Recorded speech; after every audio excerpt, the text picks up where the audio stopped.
That's the house side of the garden. You can see the pool, and the kids didn't put the floats away again. Those kids, I'll get to. And the decorative grass with the garden sign that Melissa got me for Father's Day. You can see the peppers on the raised beds. In the back, the corn that we planted earlier in the season. The cucumbers are doing extremely well. The fish emulsion that you'll see a little later, I added to the leaves, and that really makes a huge difference. With the cucumbers, I always use, it's a high nitrogen fertilizer, which fish emulsion is, and it follows up with potash. Same with the peppers here. The peppers just exploded in growth in the last couple weeks, and I believe the fish emulsion has made all the difference in the world. We've also had a lot of rain, and that has a lot to do with the growth explosion that we have. The corn in the back, and then in the front you can see the grow bags. I am so happy with them. I'm so glad that I took the chance and decided to plant with them this year. They've worked out extremely well. You can see the zucchinis. I've got some okra, some peppers, sunflower, cilantro, and I even put a bunch of watermelons in and pumpkins, which I did last year, and they did extremely well. You can see the front little beds and the Mexican daisy. Oh, they're so beautiful. If you ever have a chance, make sure that you grow them. Coming up on the one raised bed that we looked at a little earlier, and you can see the water jug that was gifted to me. Thank you, folks. I appreciate that. And this is the second bed, and you can see the potatoes are doing very well in the grow bags, and I decided to give that a shot this year. I'm so thankful that I did. They've just grown immensely within a short period of time. Make sure you put a lot of potash in directly from your barbecue grill if you use charcoal, and you can see the flowers on the potatoes. They're budding out. We did have a thunderstorm that came through the night before, and the wind blew a lot of the vegetables around. You can see the zucchini, and right here you see everybody thinks that's blossom end rot.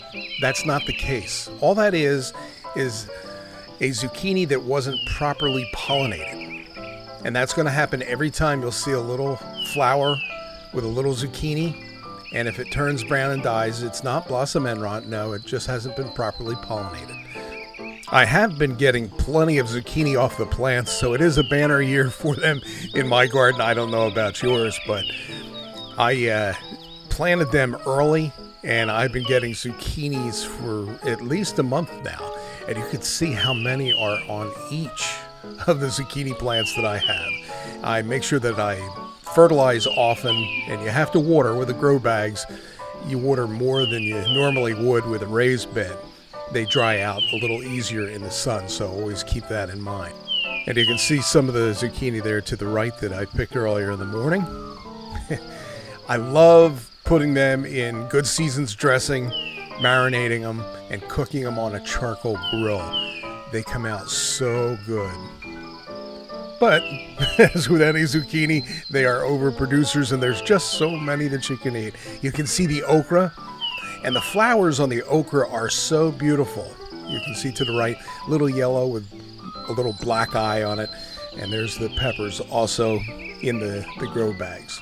I had a lot of extra tomatoes that I planted, and they seem to be doing real well. You can see already we've got 2 on there, and I believe they're the beefsteak variety. And these are cilantro flowers. If you've never grown cilantro, they are a beautiful fern-like flower, and they just erupted overnight with flowers on them.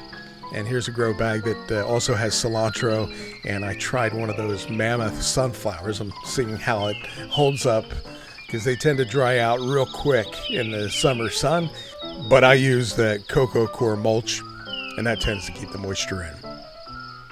Carrots are doing extremely well. I overplanted for a reason, because whenever I pull out the extra, I always feed to the chickens or the rabbits. You can see a white carrot, and they're a smaller carrot, but they have immense flavor. And whenever I cut that off, I always give the greens to either the chickens or the rabbits, like I said. And you can see I let the asparagus fern out. You should do that. That way it gives plenty of energy to the roots.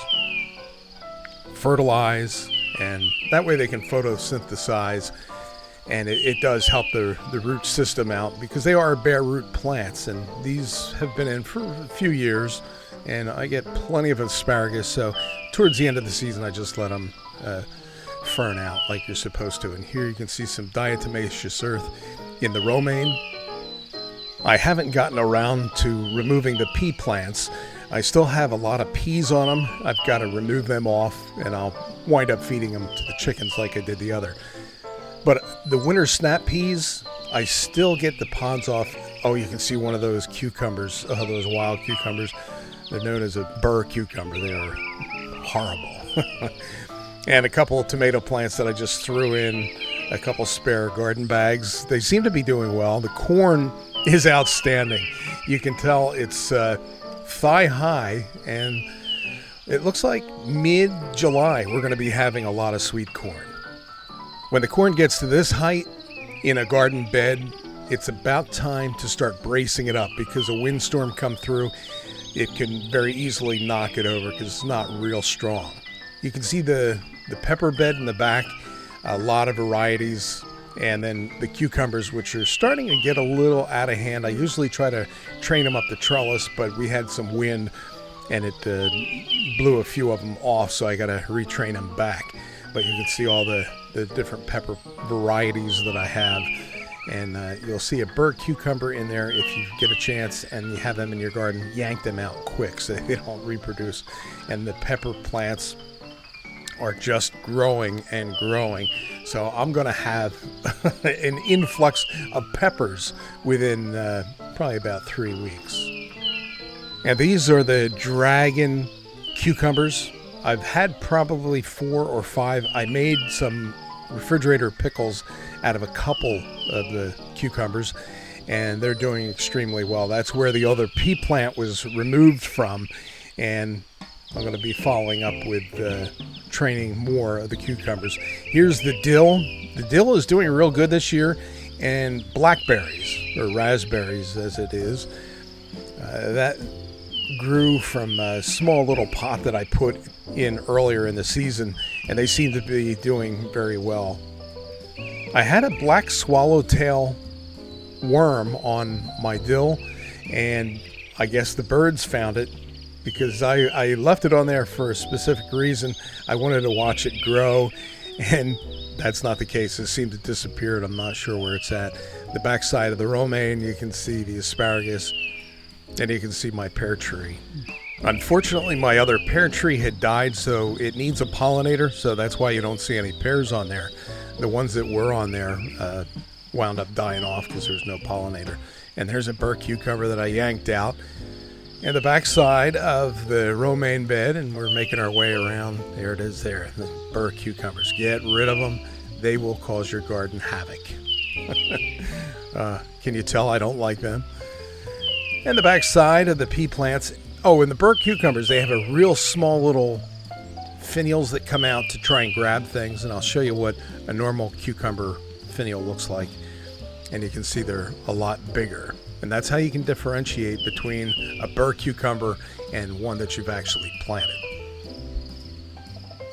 Now, we had rain, but apparently the pumpkin plant didn't get enough water and it's wilting, so I had to turn on my little sprinkler system that I have in the back, and you'll see it in a second. You can see the little heads that spray out the water, and it works extremely well. Not a lot of wasted water, and you can sort of aim them in any direction that you want. They have ones that are 360. I picked these up at Lowe's, and they're real inexpensive. I think they're a few dollars for each one. And that's the front pepper bed, and you can see a lot of the marigolds in there. I use a lot of bamboo posts, and that's why the pool noodles are on there, so you don't accidentally poke your eye out. You'll poke your eye out, kid. And the front side of the garden, a little messy. I have to clean it up a little bit. And you see all the peppers. You notice the theme of my garden? Peppers everywhere. And there's a couple of those dragon cucumbers. And they are very flavorful. And they grow probably about 16 inches long. And here's a stalk of dill. And this one also had a black swallowtail on it. And again, that one disappeared earlier in the season as well. Poor thing. I always leave them on the plant. Even though I sacrifice the plant, I don't care. It's really fun to watch them grow. And I'll include a picture. And the eggplant. And you can see the very first 2 peppers that I planted in the grow bags. And I had the tomato plants in between that bed right there. And unfortunately, they shaded everything, so I had to move the grow bags. But that's the best part about the grow bags, is you could just pick them up and move them wherever you want. And now the fish emulsion that I spoke about earlier, this is one of the brands that they have. Walmart now carries it. I used to have to go to Lowe's to pick it up, but now you can get it locally at our local Walmart.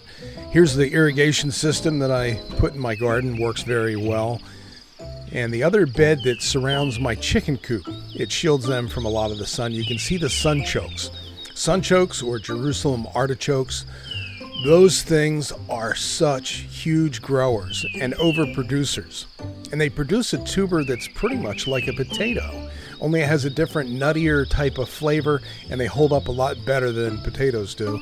And they will come up year after year. They're also, I believe, known as a wild daisy. And not really a daisy per se, but wild sunflower perhaps. And you can see I threw a couple extra plants in there as well. And you'll see the loofah. That's the loofah right there growing up the side of the chicken coop. And those things will take over the chicken coop. But I love the loofah sponges that we produce year after year. This is the 2nd year, and I love the loofah sponges if you ever get a chance to. My lone apple, and the other ones just didn't get pollinated for whatever reason. And this is the only one I have on the tree, but you can see it's insect free. I don't spray for insects, but I do put a fungicide on them, which you need to do with any fruits. And the black pepper garden again. And the pumpkin plant that you can see isn't doing extremely well as far as sunshine, and it needs a little water, so I'm taking care of that now. And the front side of the garden with the grow bags again. And we're going to make our way over to where the fig trees are. And the fig trees are just exploded with new growth. And you're going to see tons of figs. My back fig tree is about 10 feet tall. And the only way I'm going to be able to get to the figs is with a ladder for the top part. Keep in mind when you do cut the figs down that's where the new figs grow at, is on the new growth. If you've never grown fresh figs before, give it a shot. I never did until just a couple years ago, and there is nothing like eating a fresh fig right off of the tree. And you can see how many are growing in this portion. This is actually my front fig tree.